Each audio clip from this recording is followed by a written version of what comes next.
भाग 3 मौलिक अधिकार। बिल्कुल।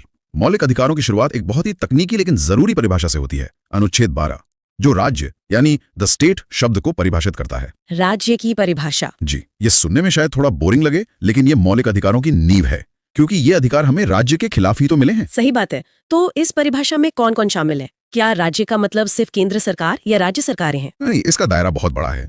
इसमें भारत सरकार और संसद, सभी राज्यों की सरकारें और विधानसभाएं, नगरपालिका और पंचायत जैसी सभी स्थानीय संस्थाएं और यहाँ तक कि LIC, ONGC जैसी सरकारी कंपनियां या एजेंसियां भी शामिल हैं। अच्छा, मतलब कोई भी संस्था जो सरकारी शक्तियों का इस्तेमाल कर रही है वो। हाँ, वो नागरिकों के मौलिक अधिकारों का हनन नहीं कर सकती। और फिर आता है अनुच्छेद 13, जो कहता है मूल अधिकारों से असंगत या उनका अल्पीकरण करने वाली विधियां शून्य होंगी। सीधे शब्दों में इसका क्या मतलब है? सीधे शब्दों में अनुच्छेद 13 मौलिक अधिकारों का एक सुरक्षा कवच है, एक गार्ड है। एक गार्ड? जी, यह दो बातें कहता है। पहली कि संविधान लागू होने से पहले के जो भी अंग्रेजों के जमाने के कानून हैं, वो उस हद तक रद्द माने जाएंगे जिस हद तक वो मौलिक अधिकारों के खिलाफ हैं। और दूसरी? दूसरी, जो ज्यादा महत्वपूर्ण है, कि भविष्य में राज्य यानी संसद या सरकार कोई भी ऐसा कानून नहीं बना सकती जो इन मौलिक अधिकारों को छीनता हो या कम करता हो।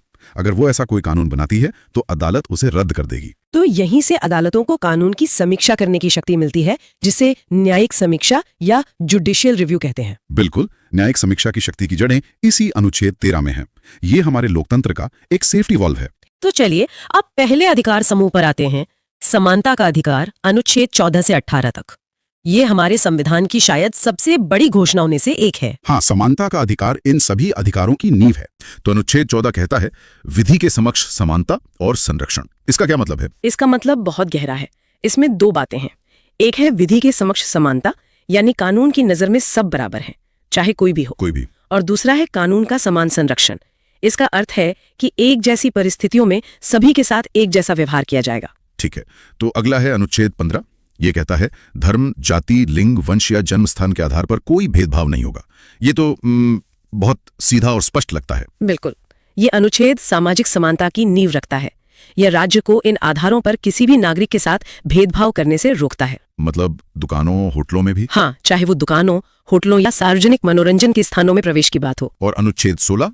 ये लोक नियोजन यानी सरकारी नौकरियों में अवसरों की समानता की बात करता है। हाँ, ये सुनिश्चित करता है कि राज्य के अधीन किसी भी पद पर रोजगार या नियुक्ति से संबंधित मामलों में सभी नागरिकों के लिए अवसर की समानता होगी। यहाँ भी किसी नागरिक के साथ केवल धर्म, वंश, जाति, लिंग, जन्मस्थान या निवास के आधार पर भेदभाव नहीं किया जा सकता। अब दो बहुत ही दिलचस्प अनुच्छेद आते हैं। अनुच्छेद 17 अस्पृश्यता का अंत और अनुच्छेद 18 उपाधियों का अंत। ये दोनों एक तरह से पुरानी सामाजिक संरचनाओं को खत्म करने के लिए हैं। आपने सही समझा। अनुच्छेद 17 छुआछूत को किसी भी रूप में समाप्त करता है और इसे एक दंडनीय अपराध बनाता है। और अनुच्छेद 18? वहीं अनुच्छेद 18 राज्य को सेना या शिक्षा संबंधी सम्मान के अलावा कोई और उपाधि प्रदान करने से रोकता है। यह नागरिकों को किसी भी विदेशी राज्य से कोई उपाधि स्वीकार करने से भी मना करता है। इसका उद्देश्य समाज में वो जो कृत्रिम असमानता थी उसे खत्म करना था। यहाँ से ये वाकई दिलचस्प हो जाता है। अब हम स्वतंत्रता का अधिकार यानी अनुच्छेद 19 से 22 पर आते हैं।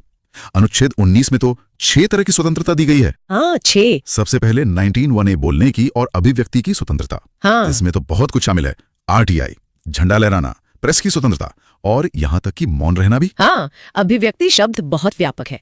इसमें न केवल शब्द बल्कि लेखन, चित्र या किसी भी अन्य तरीके से अपने विचारों को व्यक्त करना शामिल है। और RTI, सूचना का अधिकार यानी RTI इसी का एक विस्तार है, क्योंकि जानने का अधिकार भी तो अभिव्यक्ति के लिए जरूरी है ना। सही बात है। और मौन रहना?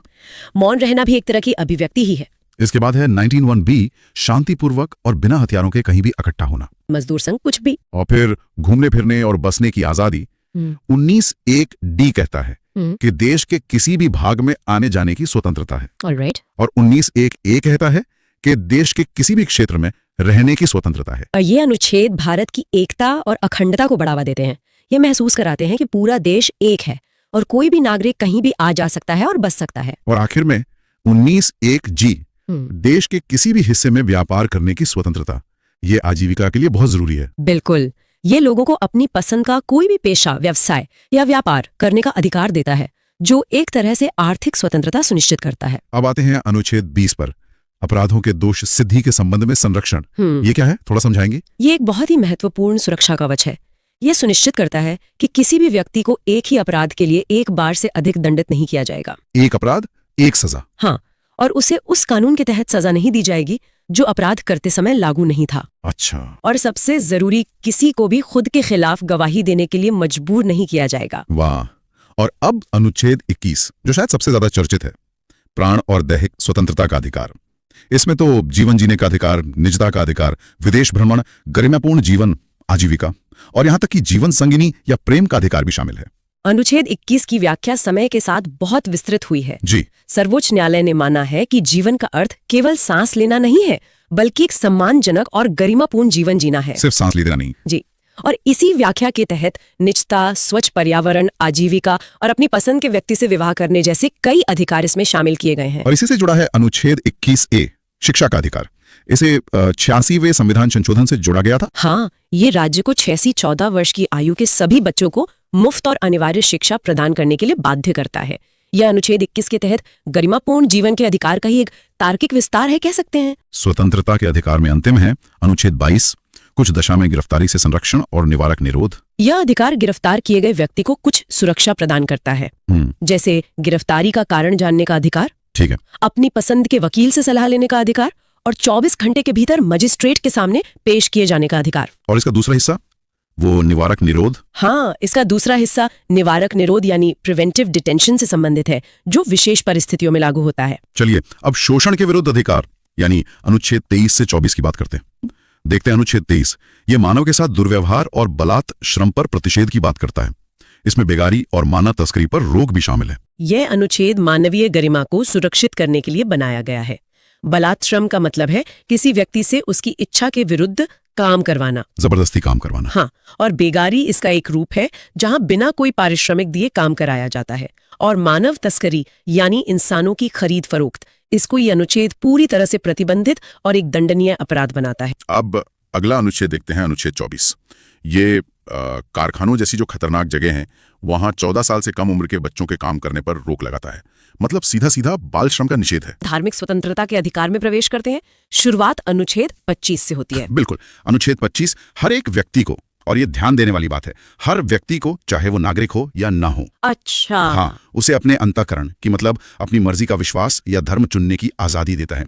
और साथ ही उसे अपने धर्म को मानने, उसके हिसाब से आचरण करने और उसका प्रचार करने का भी अधिकार है। और इसी के ठीक बाद आता है अनुच्छेद 26, जो धार्मिक समूहों को अधिकार देता है। ये थोड़ा दिलचस्प है। एक तरफ व्यक्तिगत आजादी और दूसरी तरफ सामूहिक आजादी। इसमें संतुलन कैसे बनता है? यही तो संविधान की खूबसूरती है। हाँ। देखिए, बनाने वाले समझते थे कि धर्म सिर्फ एक व्यक्तिगत अनुभव नहीं है, ये एक सामुदायिक गतिविधि भी है। इसलिए जहां अनुच्छेद 25 व्यक्ति को उसकी आस्था की गारंटी देता है, हाँ। वहीं अनुच्छेद 26 उस आस्था को मानने वाले समूह को, मतलब किसी संप्रदाय या ट्रस्ट को, अपने धार्मिक मामलों का प्रबंधन करने, संस्थाएं बनाने और संपत्ति रखने का अधिकार देता है। तो एक व्यक्ति के लिए और दूसरा उस व्यक्ति के समुदाय के लिए। बिल्कुल, ये दोनों मिलकर धार्मिक स्वतंत्रता को पूरा करते हैं। लेकिन क्या इसका मतलब यह है कि कोई धार्मिक समूह अपने आंतरिक मामलों में कुछ भी करने के लिए स्वतंत्र है, चाहे वो कानून के खिलाफ ही क्यों ना हो? नहीं नहीं, यहीं पर संविधान ने सीमाएं तय की हैं। ये सारे अधिकार लोक व्यवस्था, सदाचार और स्वास्थ्य के अधीन है। अच्छा, पब्लिक ऑर्डर, मोरालिटी और हेल्थ। हाँ, यानी कोई भी धार्मिक समूह पब्लिक ऑर्डर को खराब नहीं कर सकता या कोई ऐसी प्रथा नहीं चला सकता जो अनैतिक हो या जिससे लोगों के स्वास्थ्य को खतरा हो। संतुलन यही बनता है। आपको आजादी है, पर तब तक जब तक उससे समाज के व्यापक हित को नुकसान न पहुंचे। ये स्पष्ट हुआ। अब आते हैं अनुच्छेद 27 पर। ये कहता है कि सरकार किसी धर्म को बढ़ावा देने के लिए किसी पर टैक्स नहीं लगा सकती। ये सुनने में तो बहुत सीधा लगता है, लेकिन यहाँ एक सवाल उठता है। हम अक्सर देखते हैं कि सरकारें हज जैसी तीर्थ यात्राओं पर सब्सिडी देती हैं या कुंभ मेले जैसे आयोजनों पर भारी खर्च करती हैं। तो फिर क्या ये एक विरोधाभास नहीं है? ये एक बहुत ही महत्वपूर्ण और अक्सर पूछा जाने वाला सवाल है। देखिए, यहाँ पर कानून टैक्स और फीस के बीच फर्क करता है। टैक्स और फीस? हाँ, टैक्स एक अनिवार्य वसूली है जिसका इस्तेमाल सरकार किसी भी सामान्य उद्देश्य के लिए कर सकती है। अनुच्छेद 27 कहता है कि सरकार ये कहकर टैक्स नहीं वसूल सकती कि पैसा किसी खास धर्म के प्रचार में लगेगा। लेकिन अगर सरकार किसी तीर्थ यात्रा पर कुछ सुविधाएं दे रही है, जैसे साफ सफाई या सुरक्षा, तो उसके लिए एक फीस ले सकती है। सुप्रीम कोर्ट ने भी अपने फैसलों में कहा है कि अगर सरकार सभी धर्मों के हित में या भारत की मिली-जुली संस्कृति को बढ़ावा देने के लिए खर्च करती है तो वो अनुच्छेद 27 का उल्लंघन नहीं माना जाएगा। अच्छा, तो मुद्दा किसी एक धर्म को बढ़ावा देने का नहीं बल्कि सभी नागरिकों को सुविधा देने या हमारी समग्र संस्कृति को संरक्षित करने का है। सही बात है। ये रेखा बहुत महीन है, लेकिन इसका मूल सिद्धांत यही है कि राज्य किसी एक धर्म का पक्ष नहीं ले सकता। और इसी से जुड़ा है अनुच्छेद 28, जो सरकारी शिक्षण संस्थानों में धार्मिक शिक्षा पर रोक लगाता है। हाँ, और ये हमारी धर्मनिरपेक्षता की नींव का एक और मजबूत पत्थर है। इसका तर्क बहुत सीधा है। सरकारी स्कूल और कॉलेज किसके पैसे से चलते हैं? सबके पैसे से, टैक्स पेयर्स के। बिल्कुल। इसीलिए ये संस्थान किसी एक धर्म की शिक्षा नहीं दे सकते। ये सबके लिए है और इन्हें सबके लिए तटस्थ रहना होगा। यहाँ तक कि अगर कोई प्राइवेट स्कूल सरकार से मदद लेता है तो भी वह किसी छात्र को उसकी इच्छा के विरुद्ध किसी भी धार्मिक प्रार्थना में शामिल होने के लिए मजबूर नहीं कर सकता। ये संरक्षण की भावना हमें स्वाभाविक रूप से अगले अधिकारों की ओर ले जाती है। जिस तरह संविधान धार्मिक विश्वासों को बचाता है, उसी तरह वो हमारी विविध संस्कृतियों की भी रक्षा करता है। यहीं पर अनुच्छेद 29 और 30 आते हैं। बिल्कुल।